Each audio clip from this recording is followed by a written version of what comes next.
change the background on your start page on Safari, open up Safari. If you already have a web page open, press the tab button here and go ahead and close it. This is now your start page. Press the edit button and you can choose from any of these ones here that Apple has supplied. Just touch it and then press the X button. You know, every time that you open up Safari, you're going to be met with this beautiful looking start page. If you don't want to use one of Apple's, just press the edit button and then touch this plus to change the background image. From here, you can choose a picture from your photo gallery. I'm going to go ahead and pick my model, my buddy Yoshi here. And from here, every time that you open Safari and come to the start page, you're going to be met with your image that you chose. Here's how to create a link to use with FaceTime. If you want to be able to FaceTime with your Android buddies, that's right, finally, iOS 15. You can do this. Crack open FaceTime and just press create link. From here, you can copy this and drop it maybe into a group chat that you want for everybody to be able to access, or you can just hit message and go ahead and send it to whoever you want, any one of your friends.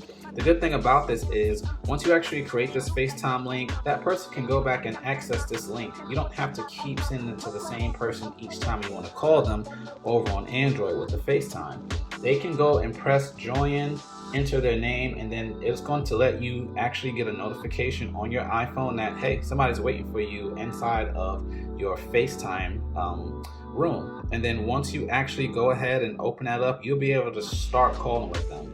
Play around with the notification settings on your phone if you wanted to give you a more substantial alert. But as of now, I've been testing this out with one of my buddies and it works really well. Even when he's not inside of his FaceTime and I click that link into my name in on my Android device, he'll get an actual pop-up on his phone that lets him know that somebody's waiting. And he can go ahead from there and join, and then we're able to actually FaceTime. It is a new era. This is awesome. So yeah, really cool feature for you to finally have iOS and Android users together inside of a FaceTime call. By default, Safari is set to tab bar view. And if you want to be able to swipe between tabs, just drag your finger on this address bar here. If you want to change your address bar to be up top, press these little A buttons here, which is going to open up like a reader view, and just tap show address bar up top. Unfortunately, without the tab bar, you won't be able to swipe between pages like so. So if you're going to want to use that feature, you're going to want to make sure that you have the tab bar open. Another nice feature of the tab bar is if you rotate to landscape mode, and you actually go to pull down, you can then just tap and switch between tabs real easily. If you ever scrolled on the website and you want to get back to it quickly, as soon as you start to go down, you can go ahead and switch between tabs real quickly, just like this. Again, this is only available in tab bar. This isn't the only way to get there. If you go to settings and you go to Safari, you'll actually be able to look at the settings for tab bar and single tab. This is another way to switch between having the tab bar open on the bottom or single tab. To see how to use browser extensions in Safari, go ahead and navigate to settings and then go down to Safari. And then from here, you should be able to see a word called extensions. In iOS 15, when you hit more extensions, this is going to affect how Safari behaves, whether it's something like dark mode for Safari or coupon cashback extension. And once you install this to your Safari, like I said, it's going to affect how it behaves, and it's going to have different things up here. They actually have some pretty cool stuff up here that you should check out. There might be an extension that's good for you. They even have different VPNs and all kind of stuff, so check it out. Of course, there's a top free section with that favorite word of mine, free, that's in there. But they also have some pretty cool top page stuff too that you really should check out if you're interested in kind of tweaking your Safari experience while using the iPhone inside of iOS 15. Here's how to use tab groups inside of iOS 15. So go ahead and open up Safari. And let's say I want to go to my tech pages here. So I want to have CNET open up. And I'm going to go ahead and also have Pocket Now open up. So I have these two. Maybe I want to just always open up these two on together. Well, you see right here where it says two tabs, touch that and then touch new tab group from two tabs. And from there, go ahead and name this whatever you want it to be. Let's go ahead and name this my tech news here. Oops, not tech news. Tech news. Hit save and there. Now, if I ever want to go back to my other stuff, I can always just go to start page here and go look at whatever I want, and maybe I open up another page looking at whatever I want. And if I ever want to get back to my tech news, just tap that and then go back to tech news. And from here, you'll be able to get back here. Let me do that again in case it wasn't in view good here. So these are my regular tabs of just everyday stuff I'm just browsing through and looking at. And if I want to get back to my tech news, tap the tabs that you have at the bottom and your group is going to be right here. Okay. Now, if you ever want to edit this group, you can always go to edit this pencil here and rename it. If you want to get rid of it, you can of course erase it. But if you ever just want to get back to your regular browsing stuff, it's right here. Okay. Another quick way to access your tab groups is if you're just on a regular browser here, just browsing around, you can just hold your finger down on this tab button here and just tap your tech news. For example, this is a group that I made, and you can swipe in between it really quickly and get there really fast. If you want to go back to your other stuff, you can the same way. Hold down right here and then just go back to your one tab that you had. Here's how to use drag and drop on iOS 15. So let's say that you have a picture that you want to share inside of a text message. Hold your finger down on it, and when you drag, you're going to get this. With your other finger, you can actually swipe up from the bottom. Let's go into messages. Let's start a new message. I'm not going to put a 2 here for anybody, but let's say I want to go ahead and drop it here. The picture's going to be right there for you. Let's say you have multiple pictures that you actually want to add. Let's go back here to the photos, and let's actually pick all 3 of these pictures I want to share in a text message. Once you've selected all the photos that you want, you can drag and drop, and with your other finger, just go ahead and press let go with your finger. It's going to put all of those pictures here in that message for you. This works across different applications. Maybe you want to add different photos into the notes application. You want to start a new note, you can drag and drop it right here. You can drag and drop into emails and all across the entire device. It's done a pretty good job of letting you do drag and drop with different stuff. I found it to be very useful. Let's say you're inside of Safari, back here on that CNET website I was talking to you about. You can actually drag and drop with this, go over to your notes, for example, and boom, you already got that link right there. Very fast and easy to be able to share something. Maybe you want to share this note right here. All right, you can drag and drop that, go to your text messages and drop it right here into the message, and there's the link right there. Quick reminder, if you ever want to refresh your web page and you have it open in Safari, just pull it down and you're going to automatically refresh your web page. You don't always have to click the refresh button right here. You can if you want to, but this is a lot faster and simpler. How to update the key photo inside of the Photos app for your albums. So once you open up the Photos app, let's say you have a couple pictures. The first thing I'm going to do is go ahead and press select here at the top, and then I'm going to select the pictures that I want to be in an album.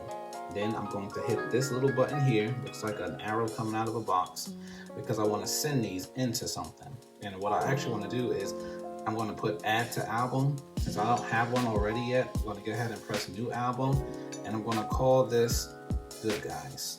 Okay, and now after that I'm going to go back to those photos, press select, pick the pictures that you want to be inside of your next album. We're going to hit this little button here again, and then we're going to go to add to album, and then we're going to make a new album, and I'm going to call these Baddies. Alright, so now I have 2 different albums.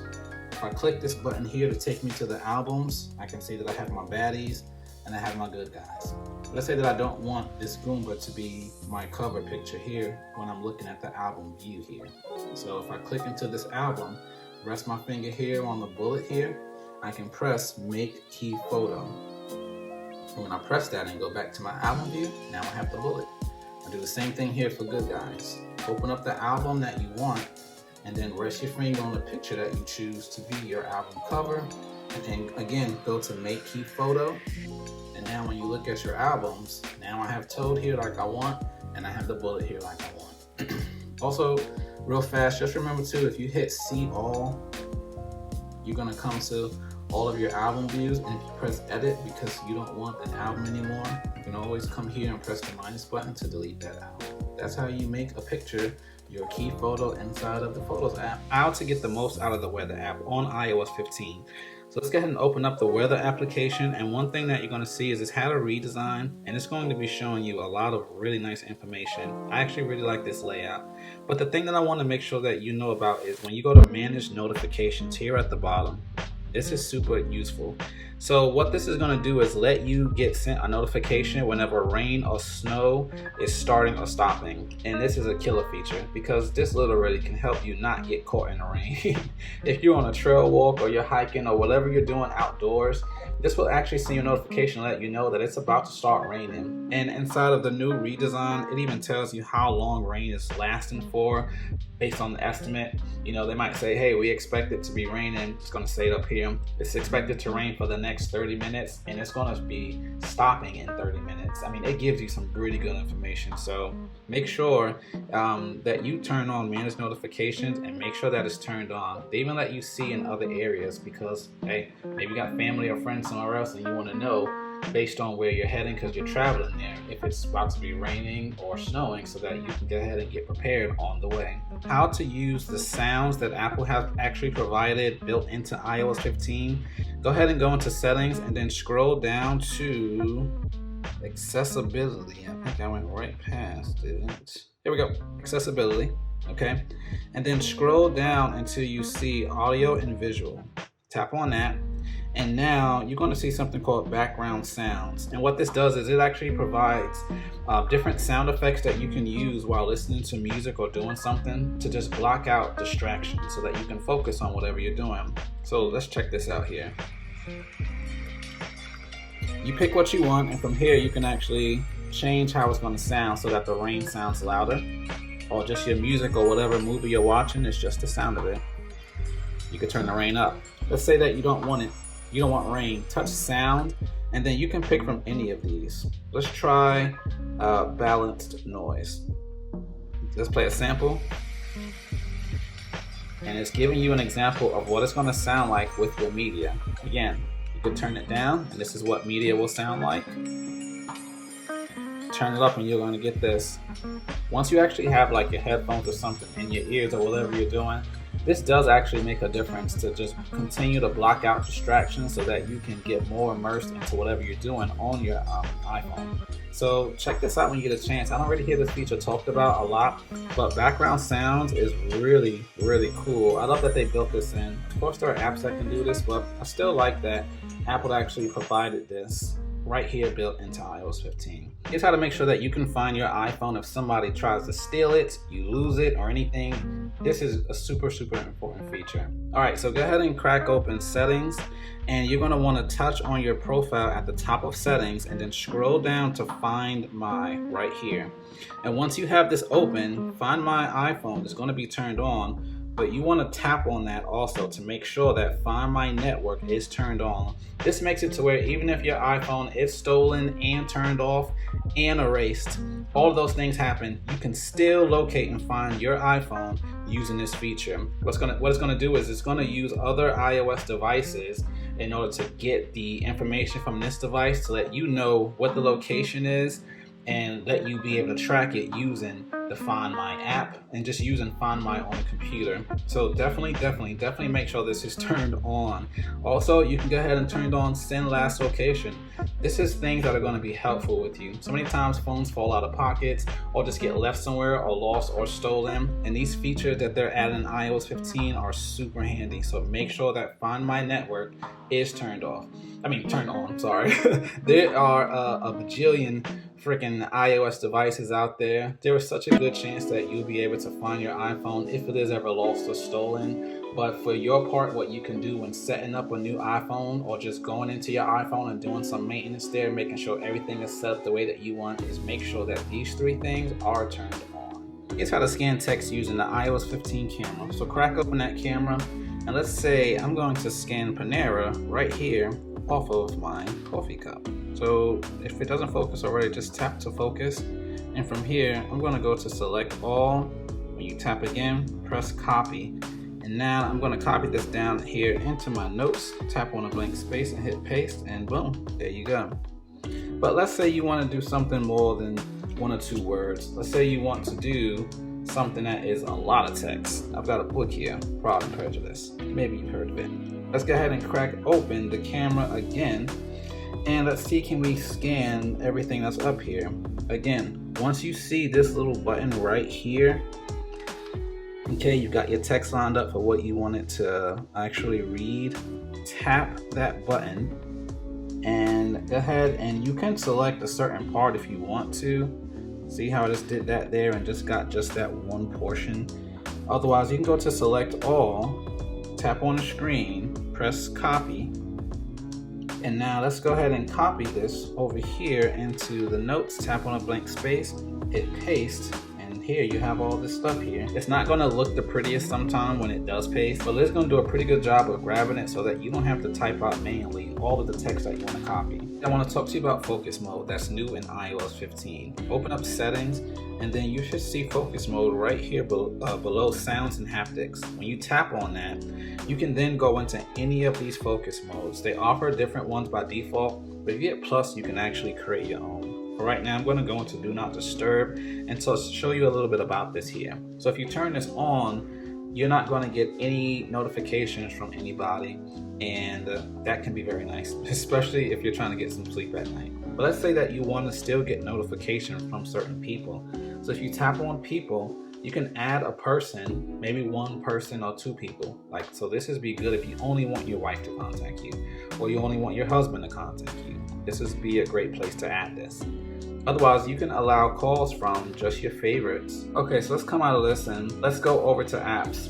And now, if you only wanted to get notified from certain apps, this is where you would do it. You can actually pick an application that you only want to get notifications from. So let's say you have it on Do Not Disturb and you only want to be known about the stuff that you have scheduled still, because you still want to stay notified about that kind of information that's important to you. You can turn that on. And so now you have your phone set to Do Not Disturb, so nobody's going to call you unless they're in your contact list. And then you're only going to get notified from your calendar application. So no Instagram or Snapchat or any of that is going to immediately notify you. It's going to be silenced. And the cool thing is, once you actually turn off Do Not Disturb, you are then going to get those notifications in a summary. And I really like how iOS 15 does this. It's really laid out really well. So let's come down here to options. So your focus status. So this would be cool for if you're messaging somebody and they can actually see what your status is if you choose to share that focus status. So for your home screen, this is one of the coolest parts about it now. So you can still, on your home screen, you can hide badges because maybe it's giving you anxiety to see that you still got 3,000 emails that you still haven't checked. You can go ahead and turn that off or on. By default, it's turned off, and I'm going to leave it off for my anxiety because I got 3,000 emails that I still haven't checked. But you can also turn on custom pages, and this is really nice because you can only maybe turn on just this one page. So, all right, you see how I have my first page turned off, but I have the second page turned on. Now when I hit done and come out of here, look, it's on my second page. It doesn't even give me, the option to go back to that first page. And if I'm wondering, okay, well, what's going on? I only see one page. You can see it right here. And this icon even changes based on the focus mode that you have turned on. If you tap that moon, it'll show you and expand that you actually have Do Not Disturb turned on. And it even lets you know about the other focus modes that is already defaulted into here.